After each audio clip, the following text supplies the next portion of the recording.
while we were there was an event that happened, and you'd brief because the routes, basically, since we're shipborne and we weren't operating off of air bases, we would launch out from wherever the ship was holding in the ag, and sometimes we were in the NAG, the northern portion of the SAG, the southern. You launch off the ship. I love it. The ag, nag, sag. Ag, nag, sag. I'm learning right? so much here. Yeah. But wherever the ship is, you would know where the ship was when you launched, naturally, and the ship would promise you, hey, when you come back in 8 or 9 hours, we'll probably be here. And it generally was not the same place. They would transit north or south. And so, you'd have your charts and you'd be like, cool, we're going to plan for this. We're going to go up this route. We meet with the tanker very quickly, and you basically be on the tanker all the way up through the highway into Syria, Iraq, and where we're conducting our ops. And then while we were there, because you knew all along the route, something happens, this is going to be our divert, right? Diverts all along the way. And they would involve multiple countries. And there's a geopolitical event that happened when we were out there. And it was such that we were told, hey, the head of their air forces has said, they are not rendering assistance to U.S. aircraft at this time. Do not consider landing in their country if something happens. And it was wow, as a pilot, you're man, I'm just flying my missions, just thinking about my divert airfields. Right. And it was just a little weird to be okay, I guess that's off the table. Cool, we'll update. But one funny one, one story. I go up there and I'm with my det OIC, lieutenant colonel at this point, because when we deaded out on the ship, we were a detachment and we were composited. So the way MEUs work is there's the ground combat element, air combat element, logistics combat element, ACE, GC, LC, great. But it's all these different groups of Marines all on the same ship. And as you can kind of imagine, it meant that there's 600 infantry Marines on board, right? There's Osprey pilots, there's Navy helicopter pilots, there's artillerymen. The hold of the ship doesn't just have aircraft in it. Below that, the lower decks, it has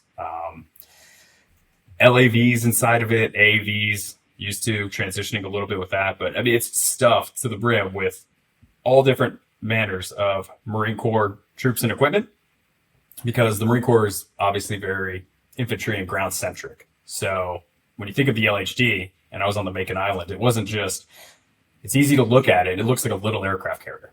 And for us pilot types, it's easy to bite off on that. Just be so it's just a little deck carrier. Got it. Without realizing there's 600 grunts on board, doing their thing. But long story short, the ship kind of is also run by the Navy, right? The ship has a ship's captain, and the MEU has a MEU CO. So we had a colonel who's in charge of the Navy ship, and a colonel who's in charge of us Marines, and they were equal but separate. And one person's in charge of the vessel, the other person's in charge of the Marines, and it can lead to a mixture of priorities. And it means that the ship is not necessarily there for us, right? As the air wing and as the F-35 detachment, it's there conducting its own operations. And so I'm flying with my det OIC, lieutenant colonel. There were 10 of us pilots on board for 6 jets. We launch, we go to our sortie up in OIR, coming back. Generally, because the length of the sorties are coming back at night. And when we're coming back, the winds were just shifting in the ag. And we found the boat. That was all fine, but we get there and paddles, or LSO, much like on carriers, he's talking to us from the tower so we can come into holding and execute our landing ops at night. And he's talking to us and he's like, hey, we're driving around right now. We're trying to steer into winds because ships are capable, unlike airfields, ships are capable of creating their own wind by sailing. Though you can only do that so much, right? If the winds are strong enough, or for us, what hit us is they were just shifting too much. It's every time the ship steered in a direction, the winds would blow out of limits in a different direction, because there's actually a prescribed band in which you can land. And so we're holding. He's like, we're turning it. He's like, hey, your signal's divert. He's like, divert to IUD. What's your fuel state? We're not going to get you on board in time. Go. And so I start talking to the controller and start being like, hey, we need to go to IUD. And they're like, okay, who are you? This, that, the other. And we're just working the comm flow. And the controller's like, hey, I'm talking to Duff. I'm talking to them. They're kind of asking why, what's going on.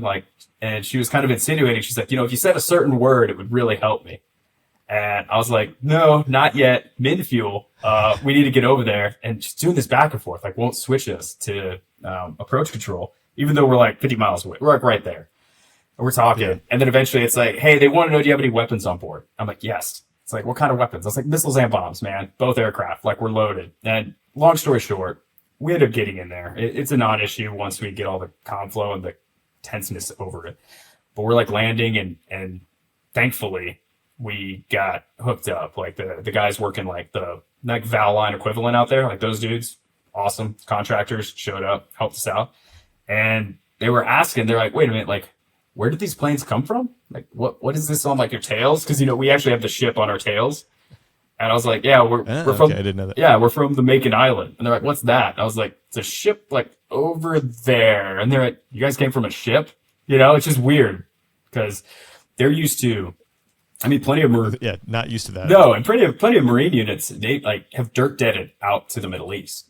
My buddies in Harriers went there both on Muse and also went there as dirt deads. So yeah, I kind of explained to folks, it's like, we're on a ship, man, just over the ocean over there, believe us, get gassed up, head out the next day, not an issue. But it's, the ship ops are just that like interesting thing that's always a little bit different when it comes to operating out there, and this goes back to what we were earlier talking about the admin piece, it's like, you've got to be able to, no matter what your mission is, if you're coming back to a ship, like there's a certain level of performance you have to be able to do. And that uncertainty of, is it going to be where I think it is? Are the winds going to be good? Is it not going to turn away from me when I'm trying to land on it? Because that does happen,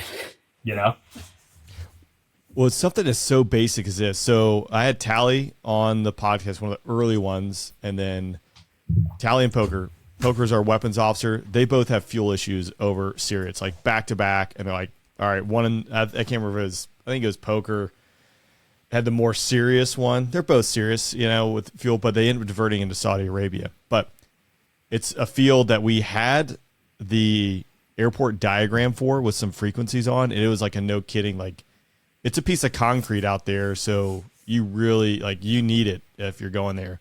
But it's at night, and something as simple as like clicking the CTAF lighting, which you learn getting your private pilot's license that not necessarily everyone gets in the Air Force anymore, but knowing to like click it 7 times or 5 times or 3 times for the intensity that, they needed that in order to see the runway to get in there. And then same deal, it's like you didn't expect to go here. They didn't expect you to be here.